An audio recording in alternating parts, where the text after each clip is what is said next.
Hello, I'm Maciej Mikos and you're watching World News live from Warsaw.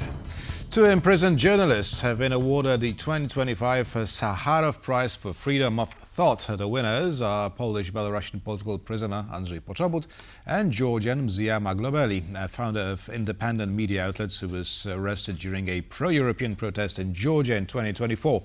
Poczobut is currently serving an 8-year sentence in Belarus for allegedly inciting hatred. The verdict has been condemned by the European Parliament as well as international organizations. Karolina Stolzman has more. Those familiar with Poczobut hope the news of his victory penetrates the bar of his Belarusian jail cell. He always was an example of extremely brave and professional journalist. Today, Andrzej is imprisoned, and I hope he will receive this news even from behind the bars. The award going to Poczobut sends a message.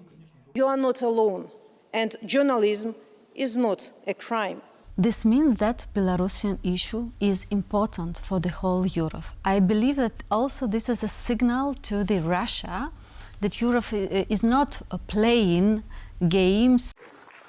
Belarus, a Russian ally, has recently been involved in various talks with Western leaders, with the discussions centering on the release of political prisoners from Belarusian jails.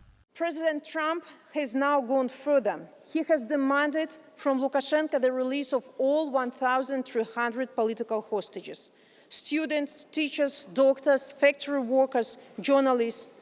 And we all pray to see more people free soon, including our common hero, Andrzej Poczobut. Svetlana's husband, a recently released Belarusian political prisoner, recounts what it feels like to be jailed by the Belarusian dictator Alexander Lukashenko.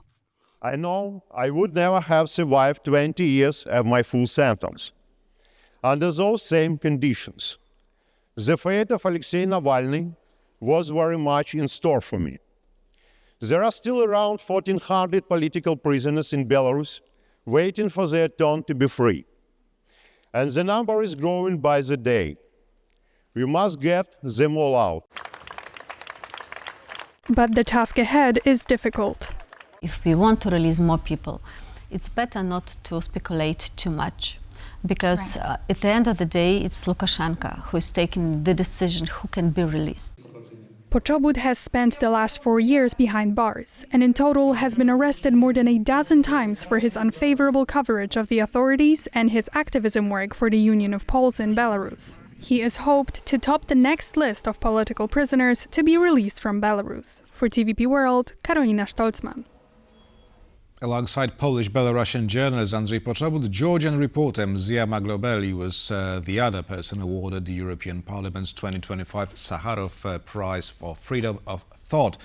Both journalists are imprisoned for speaking out against injustice. President of the European Parliament Roberta Metsola said their courage has made them symbols of the struggle for freedom and democracy.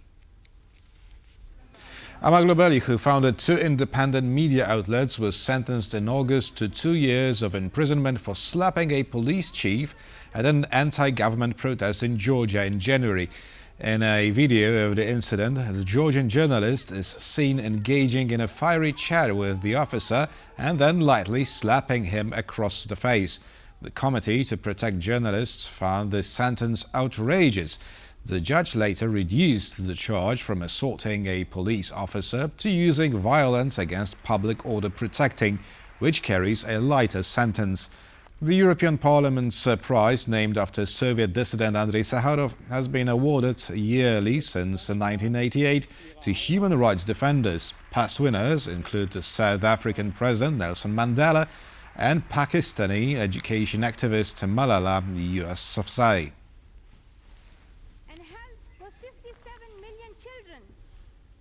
Lithuanian authorities have resumed air traffic at Vilnius airport early Wednesday morning following yesterday evening's temporary closure. The shutdown was triggered when dozens of smuggling balloons entered the airspace of the Lithuanian capital from neighboring Belarus. The use of balloons for smuggling has complicated European aviation, which is already facing drone incursions. The investigation into the incident is still ongoing, and the number of balloons involved could still rise. The number will change throughout the day as criminal intelligence operations are ongoing. 4 suspects were detained last night. In total, the State Border Guard Service officers recorded several dozens of objects in Lithuania. Due to the incident, Lithuania temporarily closed both of its working border checkpoints with Belarus. As the commander of the State Border Guard Service, I have the power to temporarily restrict travel across the state border or temporarily close checkpoints. But the decision to close them for a longer period must be taken by the government. The crossings are reopened now, but Lithuanian authorities are reportedly considering closing the border with Belarus for an extended period of time. The intensity and geography which stretches from Druskininkai to the Vilnius district shows that this was not a one-off incident, but a coordinated operation, and we hope that our services will be successful. The first of the balloons were noticed around 10 p.m. local time.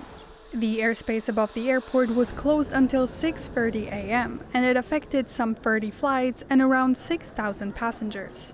The closure time is quite a long period. There have been no similar incidents like this before. It made organizational work at the airport very difficult. The incident marks the second time this month Lithuanian authorities were forced to close the Vilnius airport due to the incursion of unknown aircraft into its airspace. Ukrainian President Volodymyr Zelensky and Swedish Prime Minister Ulf Kristersson signed a letter of intent concerning a major export deal on Gripen fighter jets.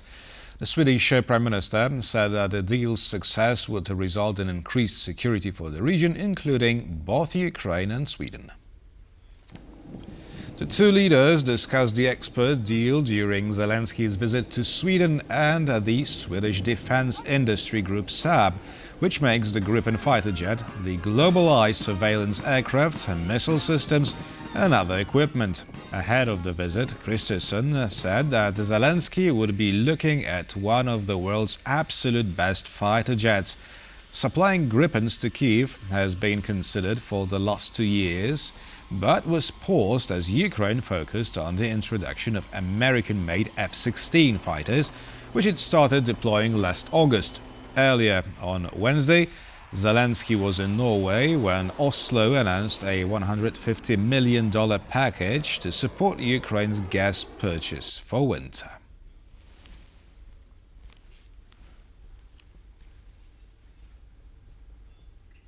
India may be nearing a trade deal with the US, with Washington removing punitive 50% tariffs in exchange for New Delhi agreeing to cut back on Russian crude purchases, according to media reports.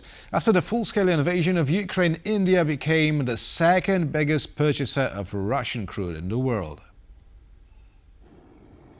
This is a Russian oil field pumping crude that will probably end up in an Indian refinery. But not for long. For a week now, media reports have been swirling around New Delhi potentially cutting Russian supply, fueled by a statement by Donald Trump himself. A statement he repeated in the White House recently. I spoke to the Prime Minister Modi today, as I mentioned before, and we just have a very good relationship. And he's not going to buy much oil from Russia, and as you know, they're not going to be buying too much oil. So they've cut it way back, and they're continuing to cut it way back. Since 2022, many European countries, including Poland, have slashed their purchases of Russian oil to zero. Faced with a massive outpour of customers, Moscow pushed its crude on the global market, with India and China gobbling up most of it. Discounts, forced to some extent by the G7 sanctions on Russia, made that move financially attractive, and New Delhi went from zero Russian oil to 40% of total supply in less than 3 years. This is a serious group of people. In August, this became a point of contention, with India attracting Trump's wrath and punitive tariffs. It's absolutely logistically possible to just make this switch, maybe not from 40 to 0, but from 40 to 20 in a space of a couple of months, right. Even a year. Earlier this week, Bloomberg reported that Indian traders are already cutting order for Russian crude. Trump and Modi are expected to announce the trade deal at the Association of Southeast Asian Nations Summit in Kuala Lumpur at the end of October. And that's all the news for now. News in Depth is coming up next.